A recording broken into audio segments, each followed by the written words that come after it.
Today on Lights and Buttons we have the Nikon D850 digital SLR that's full frame, as well as the Nikkor 16-35 f4 VR lens. I will be going to the New York International Auto Show, and this will be a useful combination because I will be doing both videos and stills. The VR on this lens, even though the 16mm on a full frame camera is pretty wide, it'll help with any little jitters that I have. As well as the Nikon D850's ability to record 120 frames a second, as well as having the focus peaking feature. Having the focus peaking option helps with manual focus. So without further ado, let's take a closer look at the Nikon D850. When you look online, you can find a whole bunch of reviews which include specs, so I'm not going to go over that. I'm going to go over the pros and cons that I personally saw that kind of stuck out. For example, this camera does 120 frames per second 1080p recording. That's very nice. You can get slow motion from your digital SLR. There's also focus peaking, so even though Nikon is pretty terrible at autofocus during video, it'll assist you during manual focus. I think this is one of the more important features of the Nikon D850, especially if you're doing some video. I personally mainly do still photography, but I'm starting to get more and more into video, so that's definitely a nice feature to have. But one thing I saw is that the D850 takes the ENEL15A battery, which is backwards compatible with the ENEL15 battery.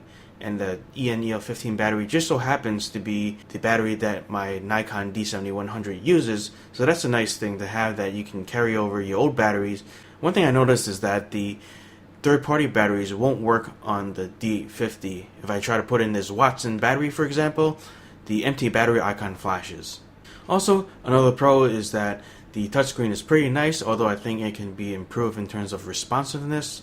Nikon Snap Bridge is a nice feature to have, and other Nikons have this capability where you can link your phone to your camera so you can download photos, you can sync up the clock, which is very interesting if you're going from different time zones.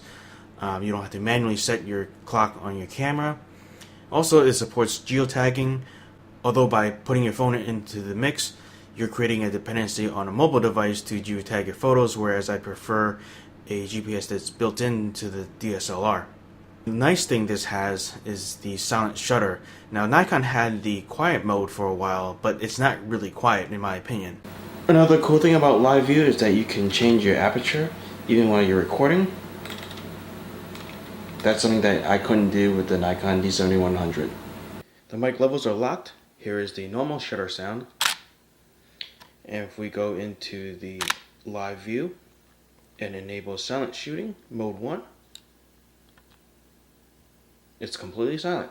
Some of the cons that affected me personally is that this camera doesn't have a built-in flash. Now, I know a lot of cameras in this class doesn't have a built-in flash because you're expected to have your own external flash. I personally don't use the built-in flash to do the lighting of the subject. I use this to wirelessly trigger slave flashes without buying an external flash just to do that. Another thing I wish they would have really improved on was the video autofocus.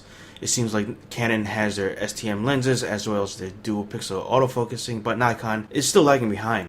While the LCD screen is nice that it can tilt up and down, it doesn't flip out, so if you're recording yourself, you need an external monitor to see if you're in frame. Some of the other nitpicky things are not all the buttons light up. It seems like the left buttons generally light up, the drive mode dial does not light up, and the buttons on the right do not light up. Oh, and one other thing I forgot to mention, the ISO button is on the right side, which means that you can use one hand to control the ISO. In the past, Nikon cameras require you to use two hands because the ISO button was on the left side. So that's a nice touch to the ergonomics. The Nikon D850 has both an SD card slot and an XQD card slot. Depending on how you look at it, this could be a pro and a con. In my opinion, Nikon should have stuck with either two SD cards or two XQD cards. That way you have equal performance within two slots and two of the same cards when you write to them. That wraps up my Nikon D850 initial impressions. I hope you enjoyed the video. Thanks for watching. Don't forget to share, subscribe, and like the video. We'll see you next time.